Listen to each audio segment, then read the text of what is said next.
Hi, I'm Matt. I'm 36, child-free by choice, and usually allergic to drama. But last Christmas, my brother left his kids freezing outside my apartment, while I was 900 miles away in a different country. The neighbor found them shivering on the steps. CPS got involved. And somehow, my parents decided it was all my fault. Let me back up. I make my living as a freelance game localizer, mostly Japanese to English. If you've ever played one of those RPGs with way too many dialogue boxes and slightly awkward food jokes, there's a good chance I worked on it. I love what I do. I work alone, in silence, with noise-canceling headphones and the freedom to mute my phone whenever I feel like it. Peace and quiet aren't just preferences. They're survival. Too bad my family never got the memo. My older brother Brian has been the human embodiment of. He means well, since the womb. He messes up constantly, but somehow everyone calls him charming. Our parents, Harold and Lorna, treat him like a misunderstood genius. Meanwhile, I'm the weird younger brother who apparently failed them by not craving wife, kids, and a mortgage. Brian's wife, Dana, is, well, if entitlement wore yoga pants and drank green juice, that would be her. She talks like everyone else is lucky to be breathing the same air she does. If you tell her the sky is blue, she'll say, "Ugh, that's a privileged way to view light spectrums." Needless to say, we don't chat. Anyway, last year, I planned to spend Christmas in Lisbon. A solo vacation, part work trip, part get me as far away from Ohio as possible. I'd booked everything in advance, cleared my projects, set my phone to emergencies only, and even warned my family 3 times that I would be offline and unreachable. Spoiler, they didn't care. 2 days before Christmas, I was on a balcony overlooking the Atlantic, eating grilled octopus, when I got a call from my 68-year-old neighbor, Mrs. Fitzpatrick. She never calls unless someone dies or the building's on fire. I picked up instantly. "Matthew," she said, voice tight. "Are you in town?" "No, I'm in Portugal." "What's going on?" She hesitated. Then, like ripping off a Band-Aid, "Your brother's children have been sitting on your steps for almost 2 hours. It's 24 degrees outside. I just brought them into my apartment." I nearly dropped my fork. "What? Why were they even there?" "Because Brian and Dana dropped them off," she said. "Told them you were inside. Then drove away." And just like that, my quiet, peaceful trip shattered like cheap ornaments. I sat frozen at that outdoor cafe in Lisbon, wind brushing my face, but it was like I was suddenly back in Ohio's icy December, standing next to those kids. "Are they okay now?" I asked. Mrs. Fitzpatrick sighed. "They're in my apartment, under 2 blankets. I made them hot chocolate. Charlie keeps asking if he's in trouble. Maddie hasn't said a word. Just holding on to her backpack like it's a parachute. Charlie is 9. Maddie just turned 6. I'd gotten them puzzles for Christmas. Not frostbite." I stood up, muttering apologies to the confused waiter and pacing away from the table. "Did Brian try calling me?" I asked. "Doesn't sound like it. Maddie said they rang your doorbell for a long time. She thought maybe you were asleep." I rubbed my face. I wasn't asleep. I was on another continent, working on a monster-hunting questline for a game set in a demon-infested Tokyo. But sure, nap theory. I thanked Mrs. Fitzpatrick, asked her to stay with them until I figured things out, and promised to call her back soon. Then I called Brian. He answered on the 3rd ring, sounding like he was chewing gum and halfway through an Instagram caption. "Yo, Maddie. We're boarding soon. What's up?" I didn't even say hi. "Why did you leave your kids at my apartment?"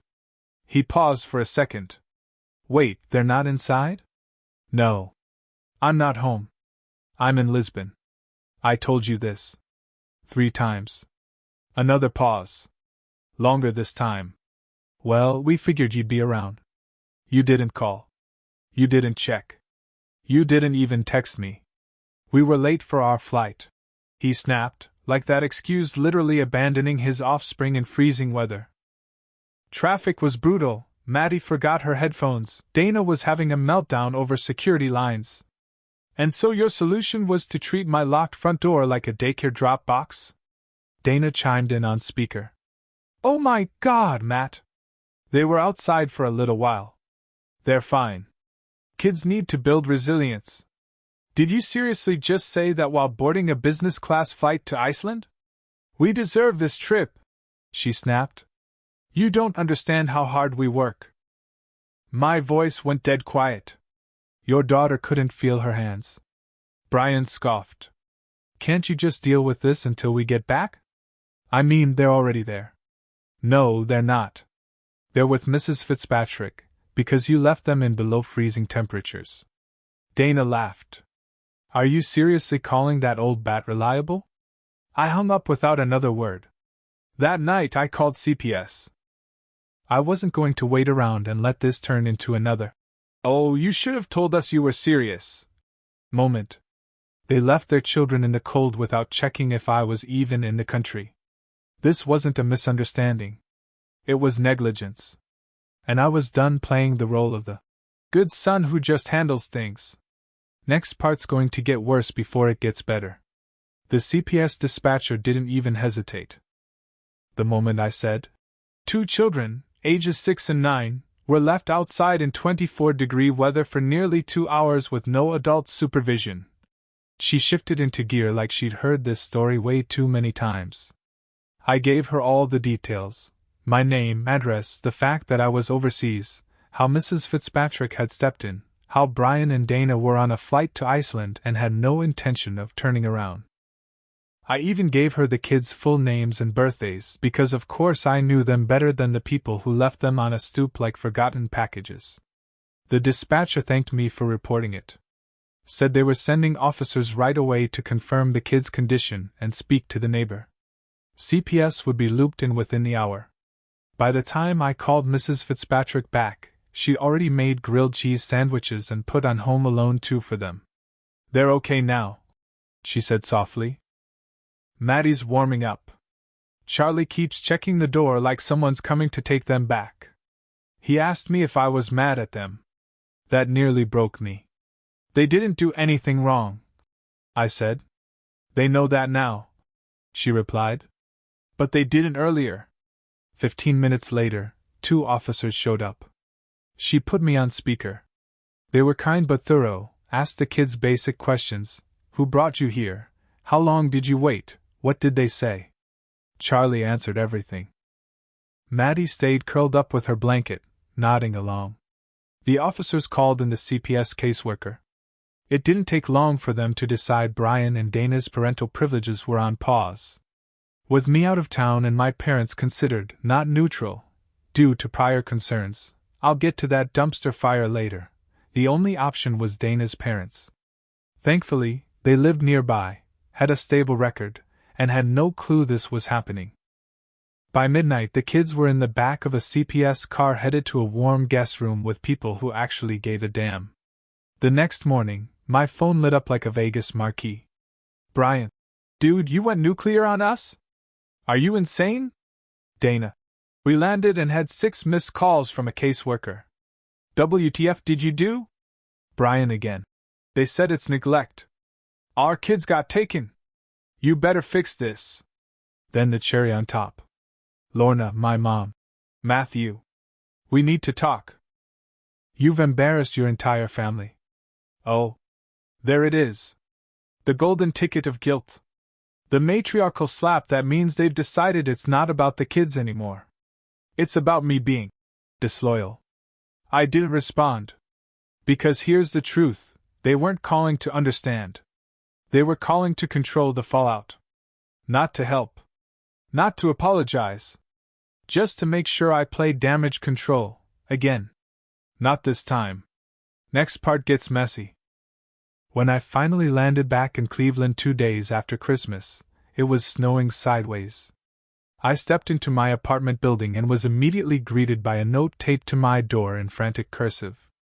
Matt, call me. I told them everything. The CPS lady was very professional but also very scary. Mrs. F. Bless this woman. Inside, I dropped my bags, powered up my phone, and caught up on the storm. CPS had officially classified the incident as neglect. Brian and Dana were under investigation. Mandatory parenting classes had been scheduled.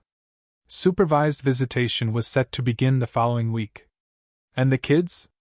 Still with Dana's parents, who were livid, disappointed, and had called me to apologize on behalf of whatever alien pod people stole our daughter's common sense. By 10 a.m., the text turned into door banging. Brian was outside my apartment, pounding like he was trying to break through drywall. Dana's voice screeched from the hallway.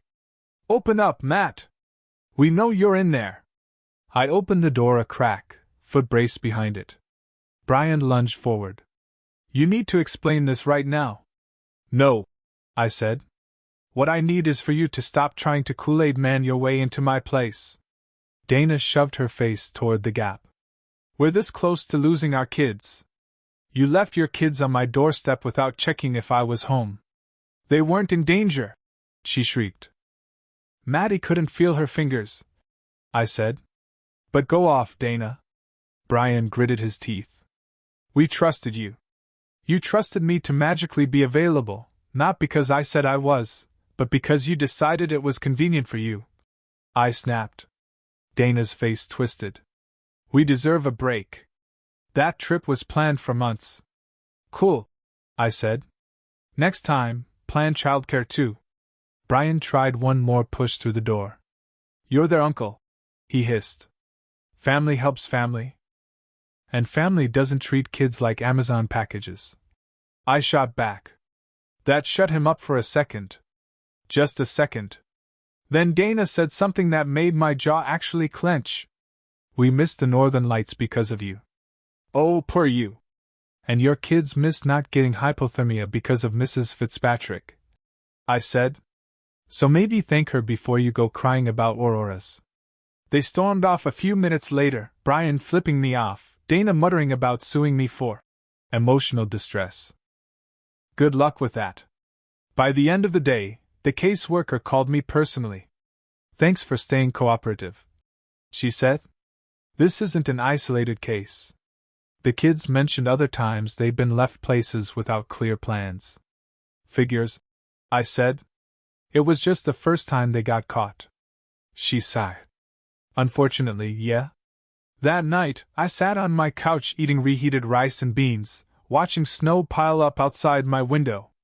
My parents hadn't even called to check on the kids. But they had called to scream at me. Figures. Next part, the gaslighting begins. The next morning, I woke up to a barrage of texts from my parents, each one more unhinged than the last. From Lorna. "You've ruined the holiday season for everyone." From Harold. "Brian is devastated. He's trying his best, and you threw him to the wolves." Then another gem from Mom. "Dana is heartbroken. Her parents say they're ashamed. You did this." No mention of Charlie or Maddie. No question about how the kids were holding up. Just full-blown DEFCON 1 because I didn't cover for Brian's idiocy like I'd been trained to do since I was tall enough to reach the sink. Harold called while I was mid-coffee. "You've embarrassed your brother in front of everyone," he barked before I even said hello. "I reported child neglect," I said. "Because your son literally abandoned 2 minors in a snowstorm. They were left at your place," he snapped. "You should have been there. I told all of you I was out of the country. You weren't clear enough," he said, like my physical absence was just a tone issue. Was the Lisbon flight confirmation not enough of a clue? "Don't get smart," he hissed. "You could have warned them better. They could have parented better," I said. Click. Call ended. A few hours later, my doorbell rang again. This time it wasn't Brian or Dana. It was my mother. Standing in her Sunday best like she was going to passive-aggressively pray the sin out of me. I opened the door halfway. "Mom." She gave me the look. The one she saves for wedding photographers and people who say no to her cookie recipes. "We need to talk," she said. "Do we?" She forced a smile. "Honey, your brother is going through so much. You don't understand what this is doing to him. His kids almost got frostbite, I said. That's what this is doing. He didn't mean to, she said. He was overwhelmed. I get overwhelmed and I don't abandon children on concrete. You're twisting it, she snapped. No, I said calmly. I'm describing it. She stepped back like I'd slapped her with a legal document. You've changed, Matthew. No. I've stopped covering for people who refuse to. She shook her head, turned around, and left without another word. Not even a goodbye. Just the sound of her heels crunching over snow. That night, Dana's mom called. Hi, Matt. I just want to say, thank you. You did the right thing. If Mrs. Fitzpatrick hadn't stepped in, I don't want to think about what could have happened. I said nothing at first. Just listened. The kids told us it wasn't the first time, she added. They remembered other times. At school. At the rec center. A movie theater once. That one hit me in the chest. I had suspected it. But hearing it? From the kids? Made it real in a way nothing else had. This wasn't just one terrible judgment call. This was a pattern. And this time, they couldn't lie their way out of it. CPS didn't waste time. Within the week, Brian and Dana were officially slapped with a substantiated neglect finding. Their visitation rights were limited to 2-hour supervised sessions at a center that smelled like disinfectant and heartbreak. Dana raged. Brian sulked. My phone? Exploded. Text from Brian. You just had to make it legal, huh? Voicemail from Dana. The caseworker says we need parenting classes. Are you kidding? We're great parents. Spoiler, no, you're not. Even Harold and Lorna went full DEFCON delusional. Dad, this family used to handle things privately. Now you've made us a case number. Mom, your brother is traumatized. And you're over there eating sandwiches like nothing happened. I was eating ramen. If you're gonna scold me, at least get the food right. To make things even more cartoonishly ridiculous, Brian left a voicemail after his second supervised visit. They made us sit on opposite sides of the room, bro. Like we're criminals or something. Charlie barely even looked at me. I didn't reply. Because, buddy? That's called consequence. A new word in your vocabulary. Meanwhile, the kids were adjusting surprisingly well. Dana's mom sent me updates now and then. Maddie had started drawing again. Charlie was sleeping through the night without waking up to check the door. They were safe. Warm. In a house where no one treated them like a post-lunch errand. At one point, she called again, quieter this time. They've been opening up more. Maddie told us she once waited outside a grocery store for over an hour. Brian had forgotten the time. Charlie thought it was normal. I didn't say anything for a long beat.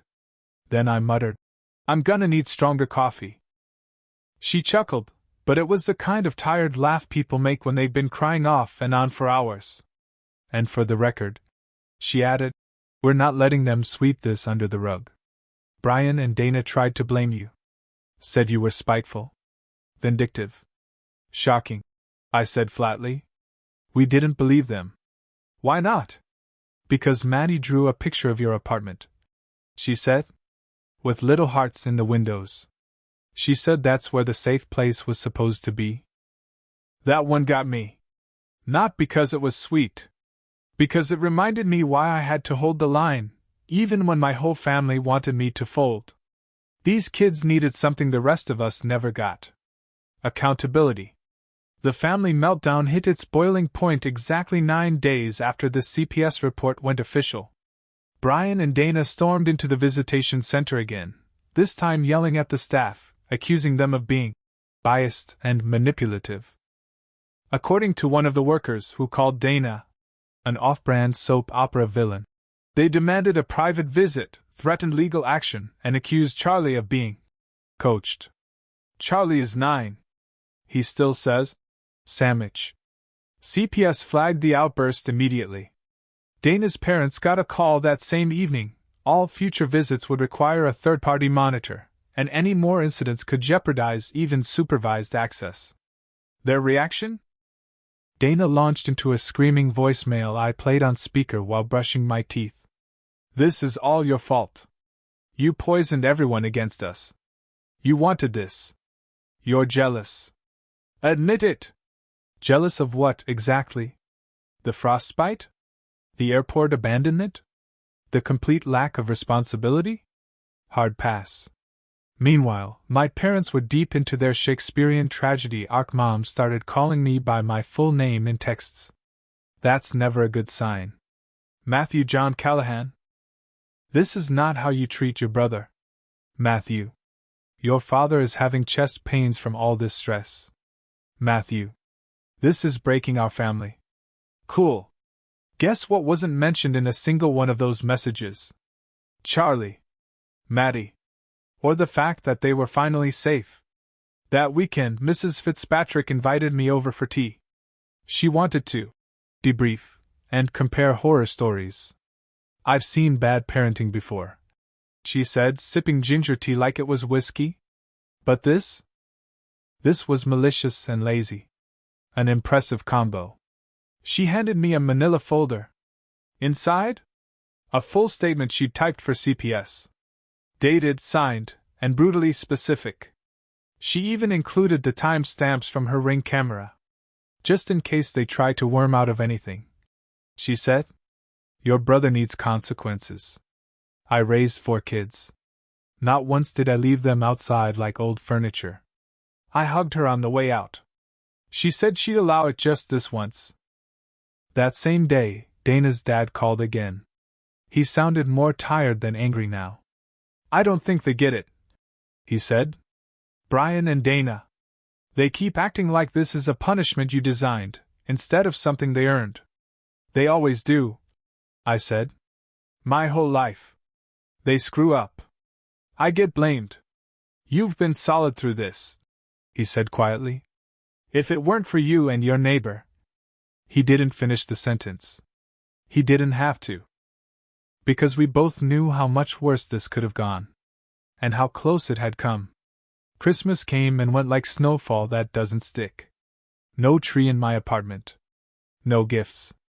No calls from family, at least none that weren't aggressive voicemails disguised as concern. Instead, I spent the holiday reading, working, and for the first time in a long while, breathing. No chaos. No guilt. Just peace. Across town, Charlie and Maddie were having a different kind of Christmas, one with cinnamon rolls for breakfast, new mittens, and people who didn't leave them on doorsteps like expired coupons. Dana's parents sent me a picture. The kids were on the couch, wrapped in fleece blankets, holding handmade cards. Charlie said, "Thank you for being the grown-up." Maddie's was a drawing of a man standing between 2 angry people and 2 kids, arms stretched out like a shield. The caption underneath was in crooked, careful letters. Uncle Matt keeps us safe. I didn't cry. But something shifted. A weight I'd been carrying since I was old enough to be compared to Brian finally slipped off my shoulders. Because this wasn't about revenge. Or proving a point. Or breaking some unspoken family code of loyalty to dysfunction. It was about those kids. And about refusing to be silent when silence hurts the wrong people. A few weeks later, CPS finalized the plan. Brian and Dana would remain under supervised visitation for 6 months minimum, with reevaluation based on progress. Parenting classes were mandatory. Any outbursts like the last one? Visitation suspended indefinitely. Brian sent one last text. "You got what you wanted. Hope you're happy." I didn't reply. Because what I wanted wasn't punishment. It was protection. And that's exactly what they got. Harold and Lorna? Never acknowledged the incident again. They started group chatting vacation photos like nothing had happened. Dad sent a video of a squirrel on skis. Mom asked if I'd tried Pilates. I muted the chat. Let them live in their rewritten version of reality, where their golden boy is just misunderstood and I'm the selfish villain who snitched. Because the truth doesn't need their permission to be true. And my silence is no longer for sale. I'm still working. Still translating. Still living in an apartment where the heat works, the door locks, and the only kids who show up are welcome. Maybe next year, I'll get a tree. Maybe not. But I'll be spending Christmas knowing 2 kids are safer now. Because when their parents failed them, someone finally didn't. And if that makes me the villain in someone else's story? So be it. I'm the villain who called. The villain who cared. The villain who saved Christmas. And I'll wear that like a badge.